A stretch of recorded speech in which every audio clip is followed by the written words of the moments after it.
Three of the reactors at the Fukushima plant were designed by the giant American corporation General Electric. The design's called the Mark I, and as far back as the 1970s, concerns were raised about its safety. At the time, a GE engineer resigned because he thought the Mark I design was flawed and could cause an accident. Since then, there have been other warnings, and GE made safety modifications to its nuclear-designed plants in the United States. The CEO of GE, Jeff Immelt, is currently in Australia, and he spoke to 7:30 from Perth a short time ago. I began by asking him what sort of technical assistance GE is giving to the Japanese plant operators and the government. So we've got 1,000 people in command centers, mainly in the U.S., but also in Japan, and we're there to provide whatever assistance we can. The process, it's just a horrible disaster. I think, we've offered and given $5 million to the people of Japan and the government, and we're really following their lead at this point. So we're responding, and we're just continuing to evolve as events take place. There are 23 of these so-called Mark I reactors in the United States, and they've undergone a variety of safety modifications over the years after various assessments and warnings. Did the Japanese plant operators also adopt those modifications? We really don't know. I think the recommendations have all been made. I think at the end of the day, these are things that are up to the local operators. But by and large, these have been the workhorse of the industry. The safety record has been very strong for 40 years, and so it's a very highly regulated industry. And I think it's been one that's been responsive to any kind of technical change as the industry's gone on.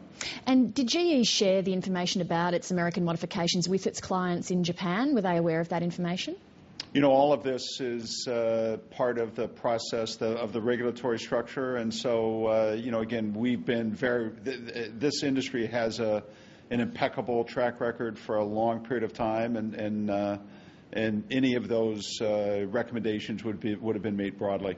You mentioned the impeccable track record. Has there ever been a breach of a Mark I containment system?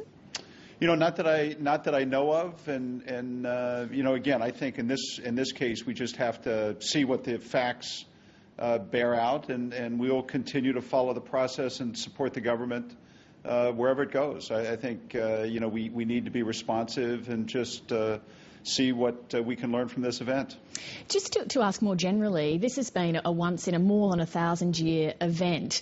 Are GE nuclear plants, or indeed plants designed by anyone, tested to withstand that sort of stress? Again, there are specifications. This plant, I think, came online in 1971. There were specifications for earthquake and tsunami at that time.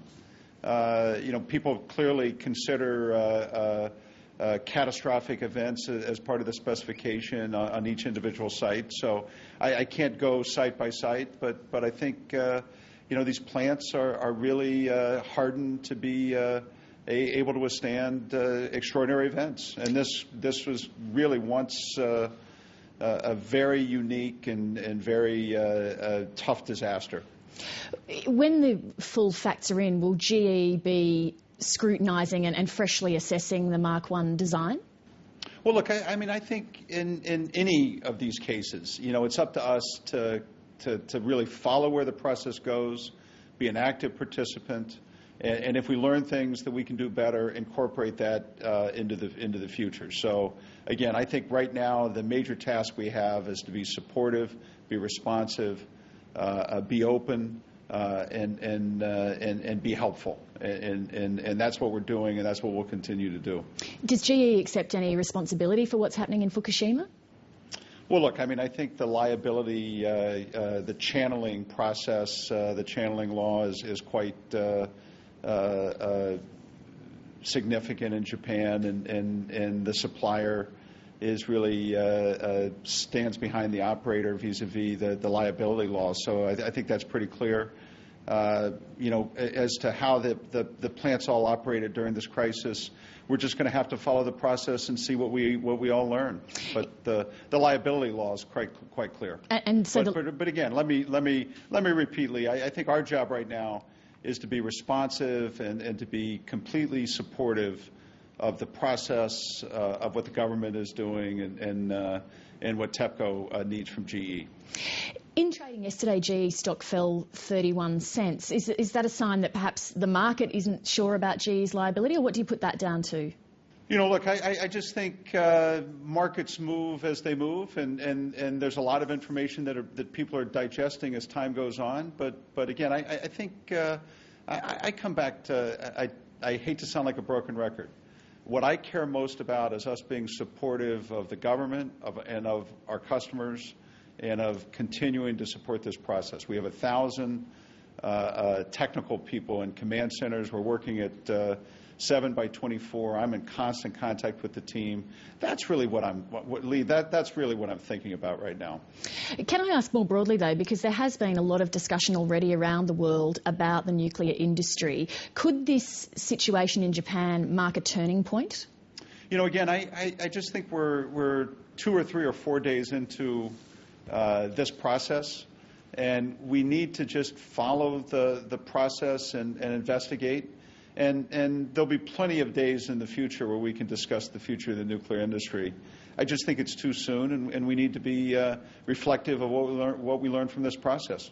Even though it is early days, there are countries such as Germany who are talking about reassessing their nuclear plans. President Obama's under pressure in the United States. GE is keen to take advantage of a potential multi-billion-dollar nuclear energy market in India.